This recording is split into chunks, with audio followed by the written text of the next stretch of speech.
Welcome into Fantasy Fix, our fantasy football podcast here at NESN.com. I'm your host, Rachel Holt. I'm joined by Darren Hartwell. Darren, happy week 14 of the NFL season. I can't believe it. Happy fantasy football playoffs in a lot of leagues. This is crunch time. Okay, we'll all say that we have one league that means the most out of the other leagues. So in our NESN league, I'm just going to tell you, we haven't been shy about the fact that we're both not doing well in this league. Yes. We are out of contention for the playoffs. We have been eliminated, so if you want to stop watching now, I understand. In our other leagues, we are both doing well. So the way I like to see it is, now we can focus more on both our other leagues, which are, more stakes involved, we'll just say that, and more time to give fantasy advice to the people. So now we have less on our plate. The issue was we didn't have any money involved in the NESN League, and we didn't have any embarrassing bet that you had to do if you lost. So a lot of people just didn't check their lineups. Like Keely Flanagan came in and she said she didn't check her lineup for 10 weeks. Mark DiBenedetto on a 3-game win streak, so good on you, sir. He wanted us to mention that. Congratulations, Mark. But we're making a lot of excuses over here, but that's the reality of it. But fantasy is a fickle beast. So we're doing well in some leagues, bad in others. That's why I have multiple leagues. So in your leagues, I know we talked about some of the funny bets that we had heard. Friends in leagues that have to do stuff like hop on a bus and drive. I think it was 20 hours one way. I think it's drive to New York and back. Or something like crazy. That. Just get on a bus, go, and then you have to turn right around, get on the bus, back home. Yeah. Sounds awful. Yes. Awful waste of your time. What league are you in where the stakes are the highest, and how are you doing on those? Well, that's a good question. The league I'm in for, I guess, the most money involved right now is I actually just dropped down from first place to third place, but I'm still in the playoffs, so we're doing all right. That's fine. We don't feel bad for you. And I did avoid, so that means I'm going to avoid the last place punishment, which isn't too severe. I think we've mentioned this before. Has to buy pizza for everyone at the draft party next year. Sounds wonderful. I know, so it's kind of in the spirit of giving. So we might up it a little bit. There might be some sort of costume dress up with the the pizza delivery. Yeah, make the delivery person or the person in last place be the pizza boy or something like that. Get a little hat. We're gonna get a little creative with it. It's getting better and better. Okay, I love it. All right, so I was eliminated, like I said, and I don't know how because I had AJ Green, Mark Ingram, and Evan Ingram from the Giants, who actually did pretty well for me. So I had Washington play the Cowboys, and I said, okay, this is a good matchup. Washington's defense, they're going to do pretty well. They did well for me the week before because they were playing the Giants in that one. And the Cowboys haven't looked like themselves, but they got me -3 points, and I lost by 2 points. You hate to see that. So if I just hadn't played a defense, you hate to see that. It's awful. Yeah, what about you? that's the way fantasy goes. Yes. I had a tough loss, as I mentioned, dropping down from first to third. So I can stomach that, but still it was a little tough. I needed a few points out of Joe Mixon in that Monday night game, and we'll get to that later. But he left in the first half with a concussion, so kind of a close call there. And then Carson Wentz, he's been my guy pretty much the whole season. Came back to earth a little bit. He was, he still managed 348 yards passing, but he only had 1 TD, and he threw a pick and fumbled. That fumble through the end zone, that's just like the worst thing ever. Basically, it's going to be a rushing touchdown, and then it's a fumble into the end zone, and the other team gets the ball. So it's just swing of momentum there. Yeah. So that was a knife in the back of my fantasy team right there. Well, but we move on. Some people are tired of hearing about your fantasy teams at this point in the season, including Leonard Fournette. You found this tweet to all these fantasy owners: stop writing about my points. I run an 11-man box. Y'all think I'm Hercules. Y'all trippin'. Yeah, I like that. Trippin'. Yeah. Sounds like a... You sounded like Leonard Fournette saying that, too. It sounds like Destiny's Child song. He had a hot streak in weeks 4, 5, and 6. He was doing well. I'm sure he enjoyed people tweeting at him then, but now he's just not having it. It's all part of life in the NFL. It is. I remember he said earlier this season, playing in the NFL is easy, but you forget that you're going to get the fantasy trolls out there. Oh yeah, there's a lot of trolls out there. Odell Beckham went through it. LeGarrette Blount went through it. Yes. Richard Sherman is also a fantasy. Bennett, I believe. Yep, Martellus Bennett. And there are a lot of NFL players clapping back. They're tired of it. Yeah, but people are still going to do it. It's just part of the fantasy game. Life goes on, and that's part of the fantasy cycle. It's just fans complaining about fantasy players tweeting back, and then just the whole mess. Don't at them anymore. They're tired of it, you guys. Okay, let's talk about the biggest storylines for this week. Suspensions. Obviously, you mentioned that Monday night game. It was like Oprah handing out stuff at her talk show. You get a suspension. You get a suspension. You get one too. I mean, Gronk and Juju Smith-Schuster were among those suspended one game for dirty hits. Both of their appeals were denied, so they will sit out those games. Gronk is starting off what I think is an inevitable career in the WWE. This was a crazy hit. I know a lot of people are defending him, perhaps because we're in New England territory, so I don't know how you feel regardless of it. He kind of body slammed into Tre'Davious White, and they're kind of wild. Yeah, I think, maybe in New England some people don't want to see him suspended. I think across the country as a whole, I think people are okay with him getting a game. And, honestly, Patriots fans, for fantasy, we'll get into the fantasy implications, but Patriots fans, it's kind of, all right, well, he'll rest up for another game, and then he'll be back for that big game against the Steelers in Week 15. But yeah, for fantasy owners, it's horrible. He's finally healthy. He's healthy going into the fantasy playoffs for like one time, and then he gets suspended. Yeah, Patriots fans are just saying, hey, keep him healthy for the actual playoffs, right? Right. And then Juju had a somewhat dirty hit on Vontaze Burfict, yeah, but it was made worse with his unsportsmanlike behavior. After the hit, he stood over him, he was taunting him. I get it, there's emotions running high, especially between these two teams, but still not a good look, so he was suspended as well. As you mentioned, both of these guys have big implications for the playoffs and your fantasy football lineups. So let's start with Gronk. What does this do for him? Yeah, it's kind of an interesting scenario with the Patriots. I think, going to that game against the Dolphins in Miami, I think it helps Brandon Cooks just because, Gronk had 9 catches the other day, Brady's favorite target. So those targets have to go somewhere, and Cooks actually had a pretty solid game against the Dolphins last time out. 6 catches, 83 yards, and a touchdown. So I think he gets a little boost. I think Dion Lewis also gets a boost. With Gronk out of the passing game, maybe they rely on the run a little bit more. Down in Miami, it's always a strange atmosphere down there. He's had 15 plus carries, and 15 carries exactly, actually, in each of the last 2 games. So I think he could get a little boost. Then on the flip side, I think you have to downgrade Brady a little bit, just because Gronk's his guy, and I think so. There have been some stats posted about Gronk, Tom Brady with Gronk, Tom Brady without Gronk. His completion percentage dips from 66 to 62 without Gronk. Yards per attempt goes down a full yard, and then the biggest one, touchdown to interception ratio, it's 5.29 with Gronk. 2.95. Wow, that's a big difference. So that's the key right there, especially for fantasy purposes. Look, he's still done all right. The Patriots are, I think they're 20-5 in games without Gronk in 25 games. But I think you just have to downgrade Brady maybe a little bit without his top target on the field. So they'll live on, but it's going to hurt a little bit. And what are the implications of Juju's suspension for the Steelers now? Yeah, I think we like this guy a lot. We liked know. his name. We like the fact that he lost his bike and then he found it again. There was a lot to like about him. Yeah, and then he goes and does this. And then he goes and does this. Come right on. in the playoffs. Come on, Juju. Is he not listening to the Fantasy Fix podcast and know how much we like him? Yeah, I think this is similar implications to the Patriots. I think you're going to have the receivers' stocks going up. Obviously, Antonio Brown, his stock is already high, but I think Martavis Bryant, this probably impacts him the most. Juju actually missed Week 12, and Martavis Bryant caught a touchdown pass in that game. Not as many targets, but I think that's still a good sign that he could do some things this week. I also think Le'Veon Bell will probably get a good amount of touches if they're it's just one fewer mouth to feed, so that means more targets for Bell, Brown, and Bryant. And then on the same token, I think you have to downgrade Roethlisberger a little bit. That's I know that was your guy, and he actually I've been rolling with him. Yeah, and actually pleasantly surprised. Yeah, in Week 12, he without Smith-Schuster in the lineup, he threw 4 touchdown passes, but he also threw 2 picks, and I think he's going to have a tougher time.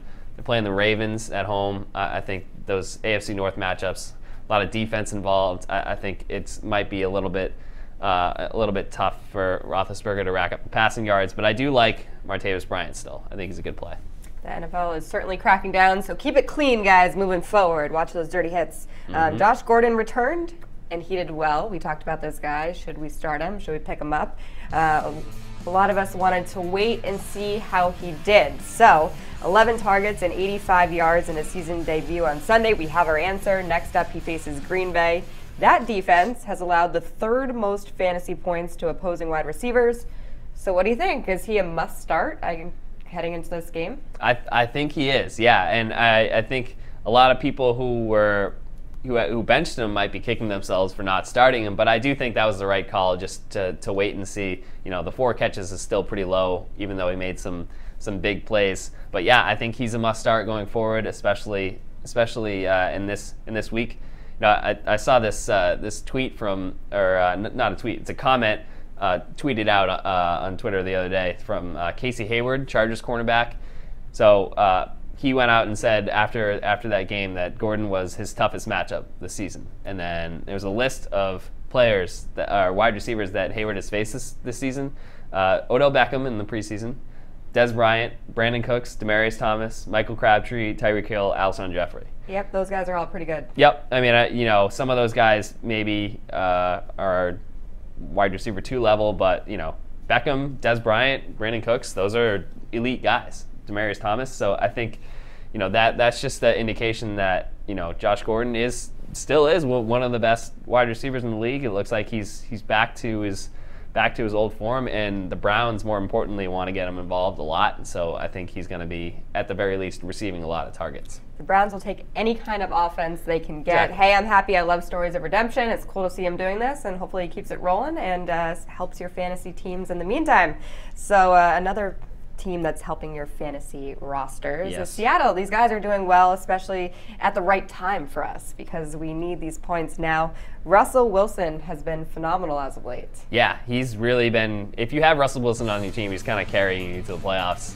Assuming, if you have Russell Wilson and you're not in the playoffs, I think you gotta take a look in the mirror a little bit. We've done a few looks in the mirror. Yeah. A few looks in the mirror at this point. I shouldn't throw Who stones. are we to judge?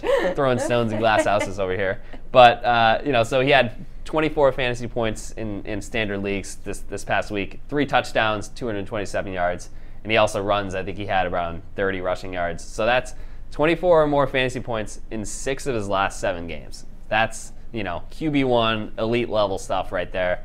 And then his targets, obviously, are doing well. Also, the big 2 guys, Jimmy Graham and Doug Baldwin, both doing really well. Especially Graham, he has 8 TDs in his last 7 games. That was, the big thing. Graham's first year in Seattle, he was kind of a dud a little bit, but that Russell Wilson Jimmy Graham connection is rolling right now. Baldwin is averaging 71 yards per game over the last 7 games, which is a pretty long stretch. So I think both of those guys are doing well. Wilson's doing well. That said, it's going to be interesting this week. Yeah, we're pumping their tires, but now they face the Jaguars, who they're looking good, that defense. They've only allowed 14.8 points per game. So with all this being said, we should preface this by saying it might not be so easy for these guys next week. Literally one of the farthest travels, too. So you have Seattle going across country, across, west to east and north to south, going to Jacksonville. Yep. Yeah, I do still think that if you have Russell Wilson, got to roll him out. If you got Jimmy Graham, Doug Baldwin, still roll him out. Those guys are hot right now. Those guys are going to be, those guys are your elite guys. That's what got you to the playoffs, and you got to stick with them. Okay, let's mention our least favorite part of the show, the injuries section. The scariest injury this week came in the Steelers game. I'm sure everyone saw this. Ryan Shazier was hospitalized with a spinal injury, and that, of course, sends a lot of red flags. People were worried, still are worried. He's still in the hospital. It doesn't have fantasy implications, but I just saw a tweet from him. I wanted to mention it just in case anyone's been following along with the story. He's undergoing testing at this point. He tweeted a thank you to fans on Tuesday night saying, "Thank you for the prayers. Your support is uplifting to me and my family." From all the reports I'm reading, it's optimistic. It's looking good. Like I said, no fantasy implications in that one, but things like this make you realize that football is more than a game and someone's life is on the line here. So good to see things are going well there. Yep. Guys with fantasy implications, Eagles tight end Zach Ertz, he's in the concussion protocol. What are you hearing from that end? Yeah, there haven't really been too many updates early in the week. He's still in the protocol, which means they still have to kind of go through some things. I think, kind of the general schedule is is Friday is the important day. You know, you see if he practices, he hasn't practiced yet this week, but Friday is when they'll make a decision, you know, questionable versus out versus, you know, probable. So I think, you know, wait to see. My guess is that he's probably going to be questionable Friday, and then it'll be close to a game time decision. So got to stay tuned on that one.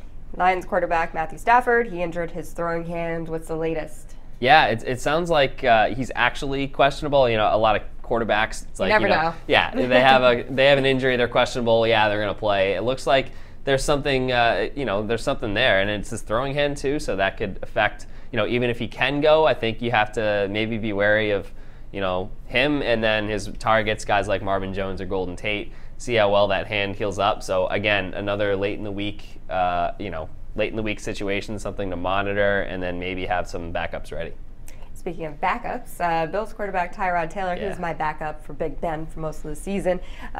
He left the game against the Patriots with a knee injury. What are you hearing from him?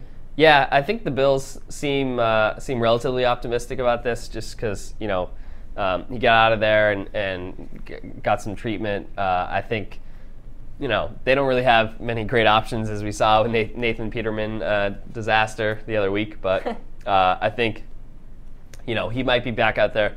I think the way he's playing right now, and if you're in the fantasy playoffs, I would not trust Tyrod Taylor. So I would probably try to avoid him. Waiver wire, let's go to it and try to get some guys to replace some of these injured players. Quarterbacks, what are you looking at? Yeah, so avoid Tyrod Taylor and go get yourself some Josh McCown. Oh, yeah. Okay. He's been on the waiver wire a few times now, and you know, the guy's putting up numbers. And you know, I know it's a kind of a name thing sometimes, but you got to look past the name. At Denver too, which is traditionally a tough matchup, but not this week, especially not this Denver team. They've allowed the most passing touchdowns in the NFL, which is crazy to think about. McCown, 300-plus passing yards in back-to-back weeks. So I think that's a recipe for success right there. I'll take those points. Yeah. Running backs. Yeah, I think the guy kind of burst onto the scene this week is Mike Davis in Seattle. You know, we've been through so many Seattle running backs this season, and it's a frustrating position for them. But he got 20 touches last week. Looks like he's the number one guy. So we mentioned that matchup against Jacksonville, you know, a tough matchup through the air, but the Jaguars actually have been giving up some rushing yards, 115 rushing yards per game. So maybe if the game plan changes a little bit, you know, they might have to get Davis some touches. I think, you know, if you're in a deeper league, certainly he's worth an add. Wide receivers besides Josh Gordon?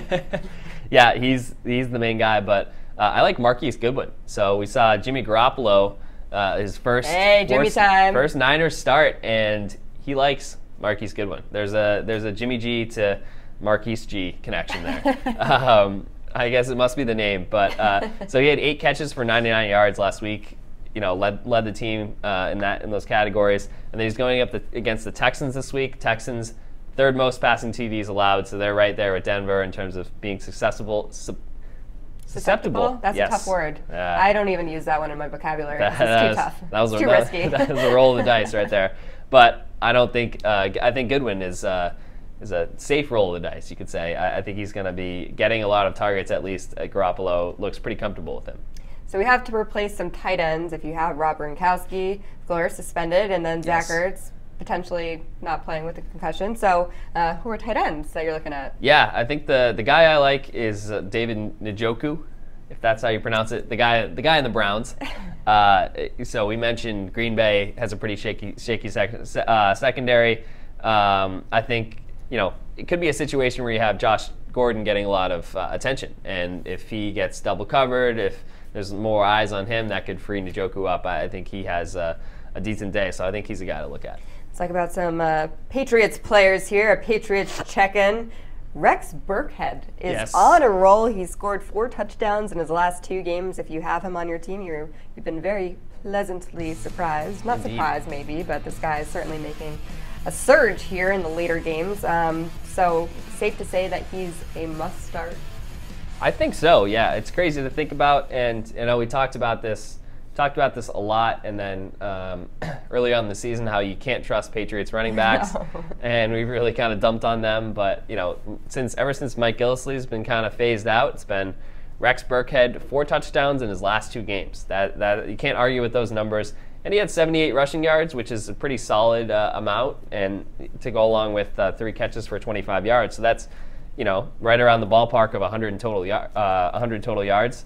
I had to check my math there for a second, but I think he scored 2 of those touchdowns against Miami, so I think they're going back to Miami. I think he's a worthy start. And Dion Lewis, another solid outing for him. He rushed 15 times for 92 yards. Didn't get the touchdown, but still 92 yards. Like you said, we'll take those yardage numbers. So what do you think?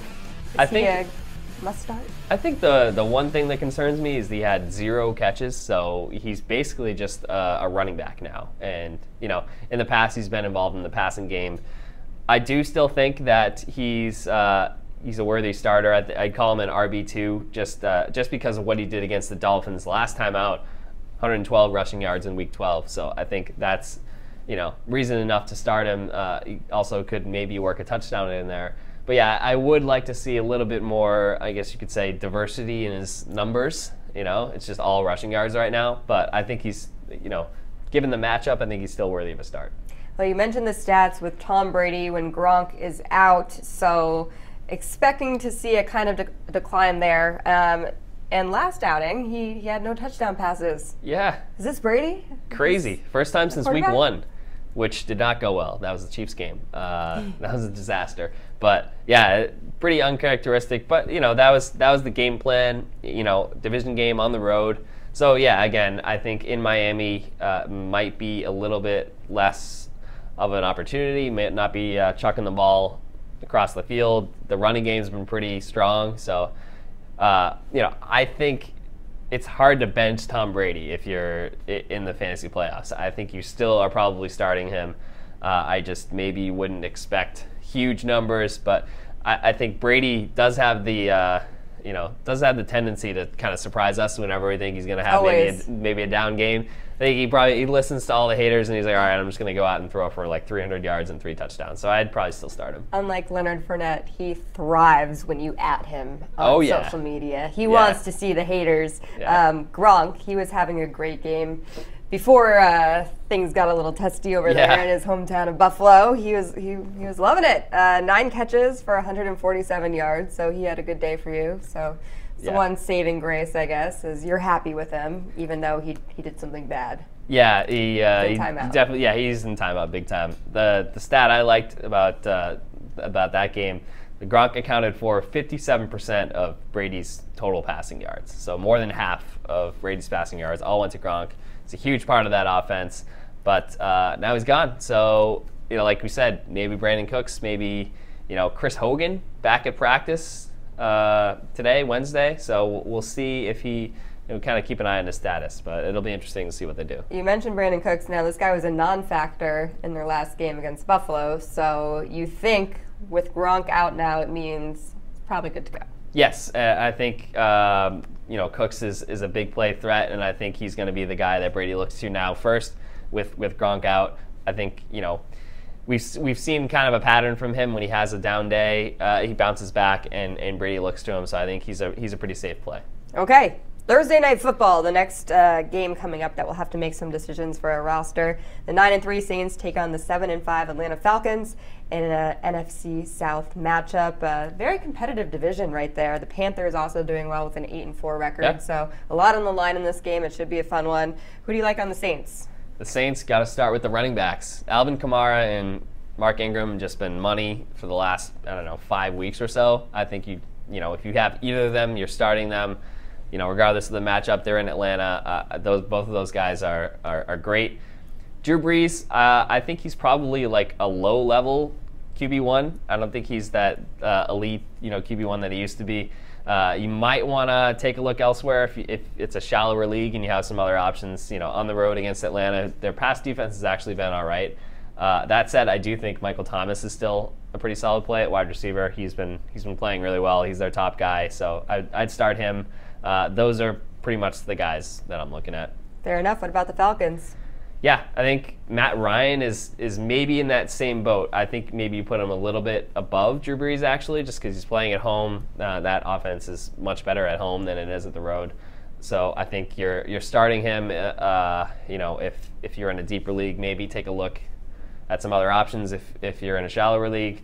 Julio Jones, he's a beast. You're going to start him despite the down week last week. And then Devonta Freeman, also throw him in there. Other than that, I would, Mohamed Sanu's kind of borderline. I would stay away from him if you only start, say, 2 wide receivers. Maybe he's a wide receiver 3. But those are the guys I'm looking at for Atlanta. What about the best defenses this week? I told you my story got let down when I was going after the Cowboys. So are there any teams that we can pick on this week? Well, I think we can pick on the Dolphins. I think we can keep it Patriots themed. This Patriots defense is one of the hottest in the in the NFL. They've had 5 straight games of 10+ fantasy points. One of those was against the Dolphins, and then where they really thrived there was the pass rush. They had a lot of sacks. I think it was 7 or 8 sacks against the Dolphins just 2 weeks ago. So I think that pass rush is going to be a factor, even if things get a little weird down in Miami as they do. If people, from time to time. Yeah, South Beach. There's the clubs down there. Who knows what could happen? Place. But I do think that the Patriots defense is a solid play. Any other defenses you're looking at? Yeah, I think if you want to go to the waiver wire, you can take a look at the Cincinnati Bengals. Okay. Yep. Depending on the status of Burfict, if he's out, or Adam Jones, I still think that they're a good play. They're playing the Bears at home. Bears, not great. 17 points combined in their last 2 games. Cincinnati is a pretty good pass rush. They can get to the quarterback. Bears have been susceptible in that area, so I like Cincinnati's a good waiver wire streamer this week. What about your bold prediction for this week? Yeah. Every week you give us something that you're predicting. It's very bold of you, hence the name. So what do you got for this week? Yeah, well, I should note in the interest of transparency that it did not pay off last week. We had Davante Adams. I said he was going to light it up against the I think it was the Buccaneers. Did not do well. 4 catches for 42 yards. Not really what you're looking for. But this week, I'm going outside the box a little bit. Eli Manning. Yes. Eli Manning is back in the starting job. He has an axe to grind. This is an Eli Manning revenge game. Yes. Yeah.